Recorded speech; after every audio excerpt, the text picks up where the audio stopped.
Yeah. It's like, what if Vader had never actually told Luke that he's his father? So we'd be like, well, what if that little look he gave there? I mean, that could have mean maybe it means Vader's actually his father. Like, you don't need that to enjoy Empire Strikes Back. No, you don't. And but but I'm sure at the time there were probably many different theories. It's like, who's the Emperor? Like, what does he do? But obviously there wasn't YouTube at the time. But I mean, now it's like, okay, as we progress in this story, back then it was like the Emperor was just like one episode kind of thing. You just saw him in Empire, and that was it. But then you have like episode 1 through 6. Then you bring in Snoke. So obviously this guy is now going to be extremely questioned because of who came before him. So you're going to have all these different theories and stuff like that, and it's going to like just basically, it could even mislead the fan base in a crazy sense because people will like certain theories more than the actual product and more the actual answer. And in the case of Snoke, I mean, freaking the stupidest one I saw was Snoke as Mace Windu.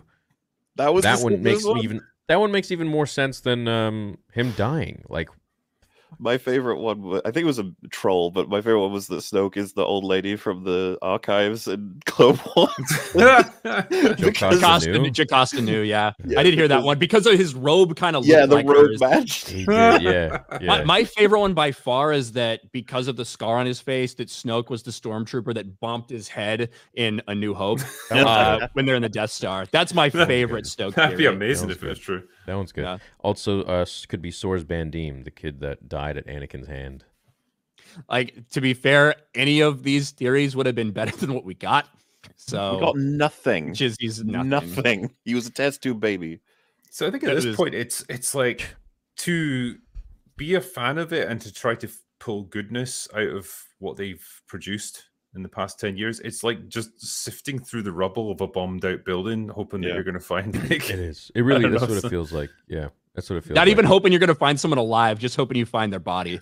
Maybe a body part, maybe an arm. Something. A finger.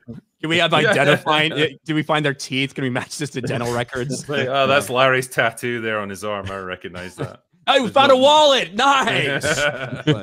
Where's the body? Yeah, but and it's competence. It just comes down to who you're hiring, and I really fear for this new Rey movie. I think it's going to be abysmal, to be honest. I think it's going to be horrible. I think there's going to be a whole bunch of pandering and agenda pushing and all this crap in there. That's just like, just focus on the goddamn story for once. I think you're very well justified in saying that. I don't think there's many people out there suggesting that this will be a success. No. I mean, there's a bunch, that are, but I wouldn't. It would be hilarious if if it happened. Like, they took a Rey movie made by a feminist activist documentary maker, and it turned out to be the best fucking Star Wars movie since Empire. I would hope so. Somehow. I would hope so. I don't pray for Star Wars' downfall. I hope it's going to be absolutely amazing because I want cool stories, but fuck, I don't see that happening, man.